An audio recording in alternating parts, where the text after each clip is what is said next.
One of the more interesting parts about Persona 5 that I think about every once in a while is how we interpreted the character of Joker before the game came out. The first trailer that had Joker in it, he was very demure. He was at the back of a train. He seemed a little mopey. He seemed kind of frail, even. He looked a lot like the Persona 3 protagonist. The next time we saw him, though, they open with him as this big thief, and he's ripping masks off, and he's summoning personas, and he's got blood coming out of his eyes, but he's smiling the whole time like a Joker character. And it was really shocking because we, for a year as a fandom, had been interpreting that character completely differently, and then it had the wool sort of pulled out from under us. Now in the game proper, Joker can kind of go down three paths as a character. When you're given the options for dialogue, they tend to go down one of these paths of he is that mopey character, or he is that sadistic character, or he's kind of like a Jotaro type, where he's more stoic and more stubborn, but not a pushover like he kind of is in that first trailer. But if you play Persona 5 now, if you play Persona 5 a year from now, or if you even played Persona 5 a year earlier, you completely miss that. That moment is gone. And it was a great moment. It was a great experience to have, but it's completely missing. You're not likely to even know about that now. Maybe in the modern age, because there are reaction videos, if you go back and check those, you would sort of see that experience happening and understand, oh, this is how they saw the character originally. But that's very unlikely to happen. Most people are never going to even know that happened. The majority of folks who play Persona 5 are never going to understand what a shock it was to see that character sort of evolve into the character he is in the main game. I think those moments happen all the time, especially in video games, because they have such an involved development cycle and they change so drastically from event to event. And it's a real shame because I think even now, the digital age, a lot of that stuff is completely missing. And I think I have reverse engineered one of those moments that you were supposed to feel for Silent Hill 3, but didn't. I know that sounds like horseshit, but hear me out. So it's 2003, 2004. I don't know when Silent Hill 3 came out. I'm not an encyclopedia. And the game is announced, and all we know is that it features a teenager who's blonde. That's it. And presumably in Silent Hill. Although if you presumed that, you'd be half wrong, because a chunk of the game isn't, but that's neither here nor there. Now, one thing you would have probably noticed is every Silent Hill game before this, 1 and 2, they give the characters first names and last names. This is because Silent Hill is heavily based on the works of Stephen King, and he always gives all these little details about the characters to make their lives feel more fleshed out. One of which, giving them an involved first name and a last name. So they gave Harry is not just Harry, he's Harry Mason. James is not just James, he's James Sutherland. So on, so forth. Pretty simple stuff.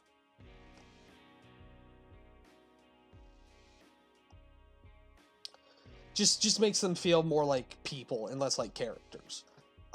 Didn't have that with Heather. Heather only had her first name. Now that seems a little weird, because it was the same team.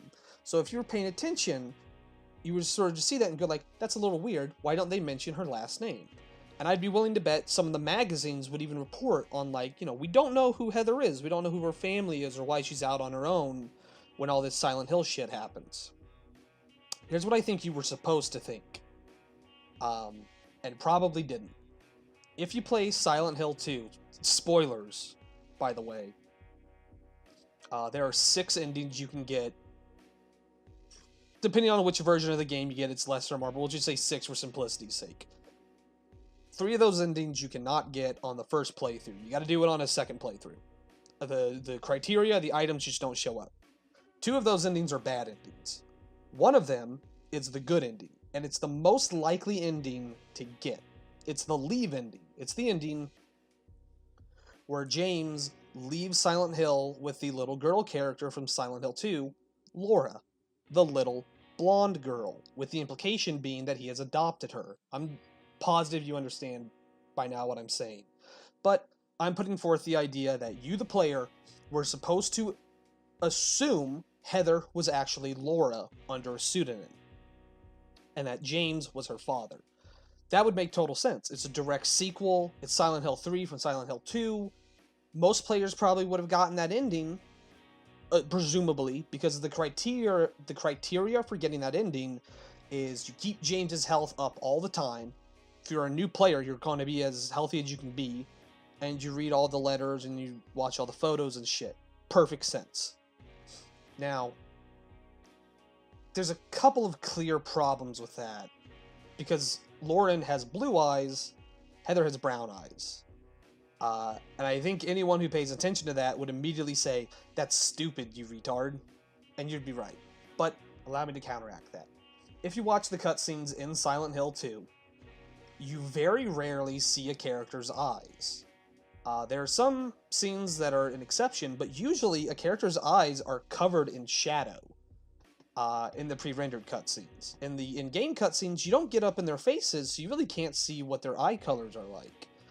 So a casual player who plays Silent Hill 2 through, let's say, once, and they only get the leave ending, wouldn't necessarily know what color of eyes Lauren has. They would just remember, oh, Lauren is a little blonde girl who gets adopted at the end of the game. And Silent Hill 3 starts with a blonde girl who, for some reason, whose parentage is apparently a secret. There's a couple of other problems that if I was back there, I would have with this theory. Like, why would she change her first name and not her last name? But that problem in the actual game is still there. Why did she not change her last name from Mason? Another big problem with this is that you probably didn't get the leave ending, because the way the game produces endings is reliant on playstyle. And it's very easy, and in fact very common, for you to get one of the other bad ends on your first playthrough. Now, this is part of what makes Silent Hill 2 so great, is that the whole game is determining what ending you get. It's a really cool idea, not enough games do that.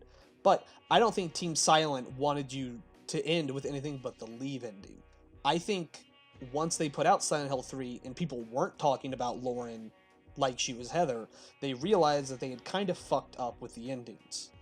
Because in Silent Hill 3, there are 3 endings. There's a good ending, there's a bad ending, there's a joke ending, but you can only get the good ending on your first playthrough.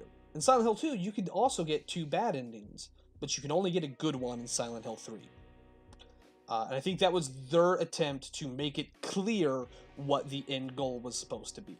I think some of the ambiguity in Silent Hill 2's endings was by accident.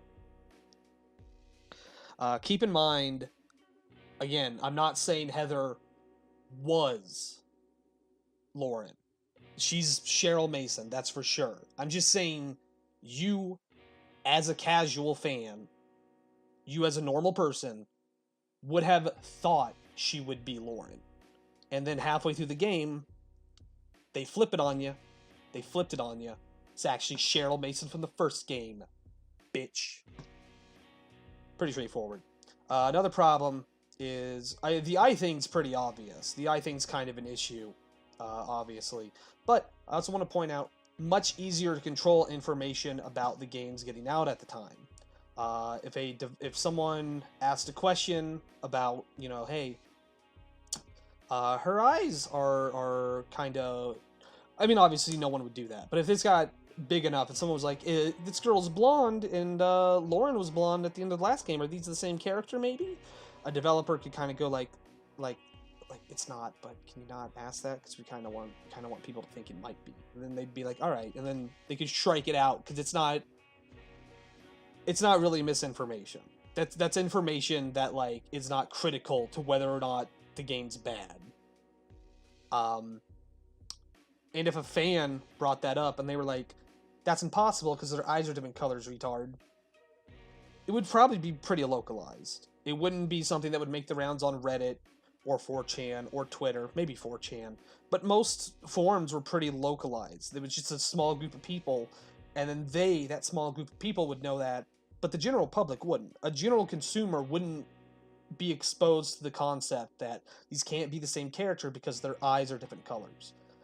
They would just remember their playthrough, not remember what the fuck her eye colors were because you couldn't see them, and then just remember, like, yeah, she was blonde.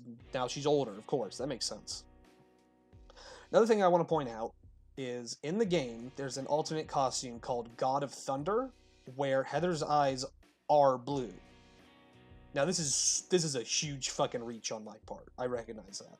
But I'm thinking maybe early in development she was supposed to be Lauren Sutherland. And that design was their first design. And that design's kind of out there. It's a little like weird and super gothy. And then in development they decided, well, let's actually have her be a more normal, relatable girl. And then when they redesigned her, they were like, maybe we should have her be Cheryl Mason instead of Lauren. Maybe even because they did a survey and they found out most people didn't actually like Lauren, or most people didn't get the leave ending. And they were like, well, most people probably remember the kid from the first game, so we'll do that instead. That's a huge reach on my part. I understand that.